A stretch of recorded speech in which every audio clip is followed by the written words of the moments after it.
We've been talking about magnetic fields for a while now, and I keep claiming that they can exert forces on things. Our bar magnets repel each other, etc. And we haven't seen any equations for this yet, so I don't know about you, but this is unsatisfying for me. So today we're actually going to look at some forces that can be exerted by magnetic fields.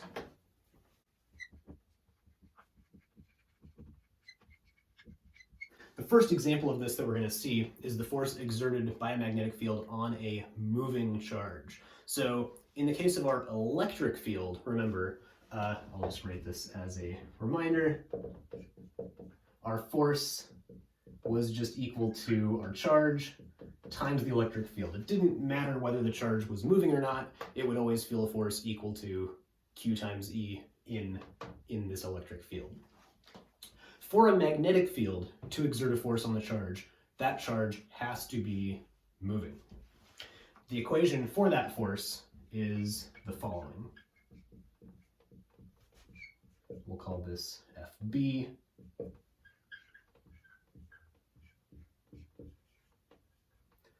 So the magnetic force on a charge is the cross product of QV, the charge times the velocity, cross the magnetic field.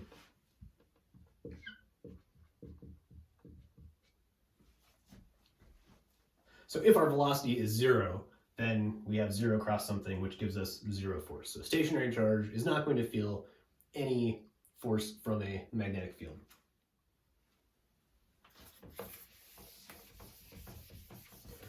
We can write down a bunch of interesting cases that happen because of this. I will rewrite the equation up here. QV cross B. So if our velocity is parallel to our magnetic field, if V and B are in the same direction, then our cross product is 0. That's one of those things about cross product. If the two vectors are in the same direction, then the cross product is 0. So if I have a magnetic field going to the right and my charge is moving to the right, it also is not going to feel a force from the magnetic field, even though it is, moving with some velocity. The magnitude of this force, that is the magnitude of the cross product, is going to be Q times the speed, so the magnitude of the velocity, times B, the magnitude of the magnetic field,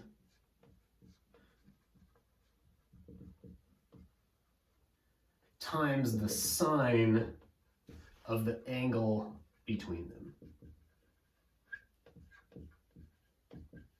So theta is the angle between the velocity and the magnetic field. So again, if they're parallel, then the angle between those vectors is 0, and the sine of 0 is 0, so we get no force. That makes sense. We get the maximum force when the sine of theta is equal to 1, right? That's the biggest that this value can be, and that happens when theta equals 90 degrees, or in other words,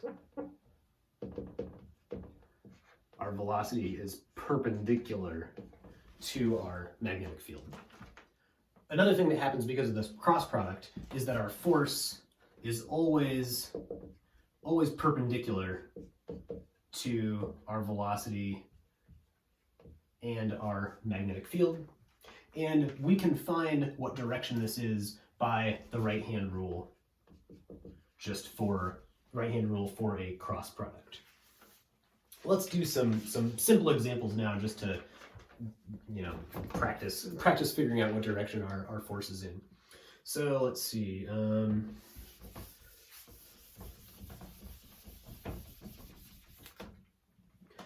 Let's say I have a magnetic field that is up, and I have a positive charge with a velocity to the right. So QV cross B, V cross B is going to be given by the following. We have our fingers in the direction of the first vector, that's V. I turn my fingers so when they bend, they go in the direction of the second vector, so v cross b, and then my thumb, my extended thumb, is in the direction of the cross product, which is equal to the force, right? So that means the force in this case, the direction of the force, is out of the board towards you, the viewer.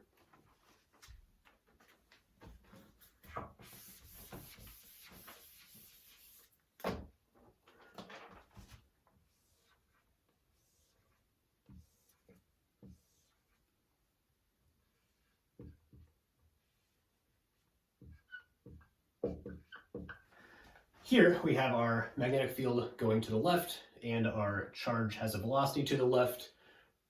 This is one, well, let's pause for a second and see if we can predict the answer. This is one where our force is equal to 0, and that is because v and b are in the same direction, and therefore, therefore the cross product of that is 0. The angle between them is 0, so the sine of that angle is also 0.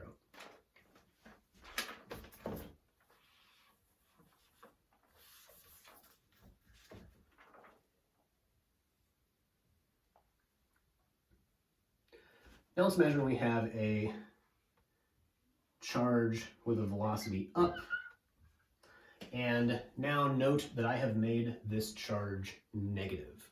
So pause for a second and see if you can figure out the answer. As I said in our Biot-Savart law lecture, the way I tend to do these is I think of QV as one vector and cross that with B. So what that means is, since V is up and Q is a negative number, QV, vector QV, is down. And so down cross to the left is giving me a force that is into the board.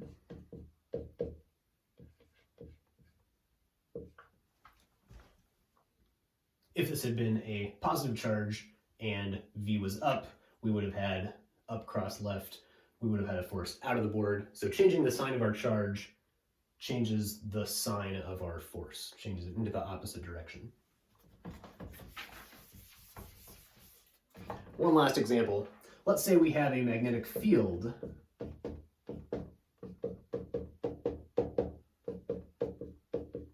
that is into the board. So our magnetic field is going like this. Maybe we're looking down the bore of some big solenoid electromagnet in an MRI or something, I don't know. And we have a positive charge. I did a positive charge going up. So QV is up, and I want to curl my fingers so they point in the direction of B. So QV cross B means that our force is to the left.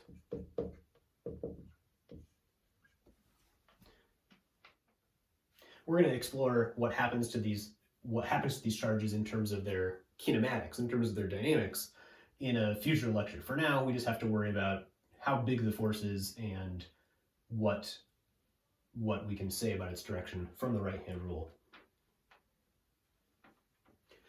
All right, lastly, these examples we do, I've drawn B as being nice and uniform, and that is because it makes the pictures nicer and it makes our calculations easier. But in general, this holds for any magnetic field, so B does not have to be constant.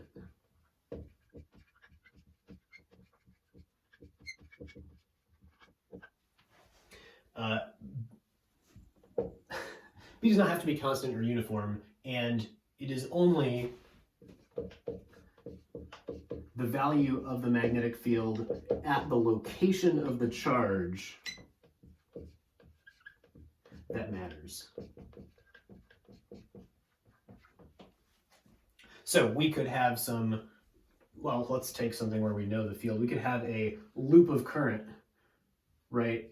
And the field is changing along this axis, right? We have some field lines that look like this or something like that. And whatever charge we have here, whatever force it feels because of its velocity, is due to whatever the field is exactly at this point created by our loop.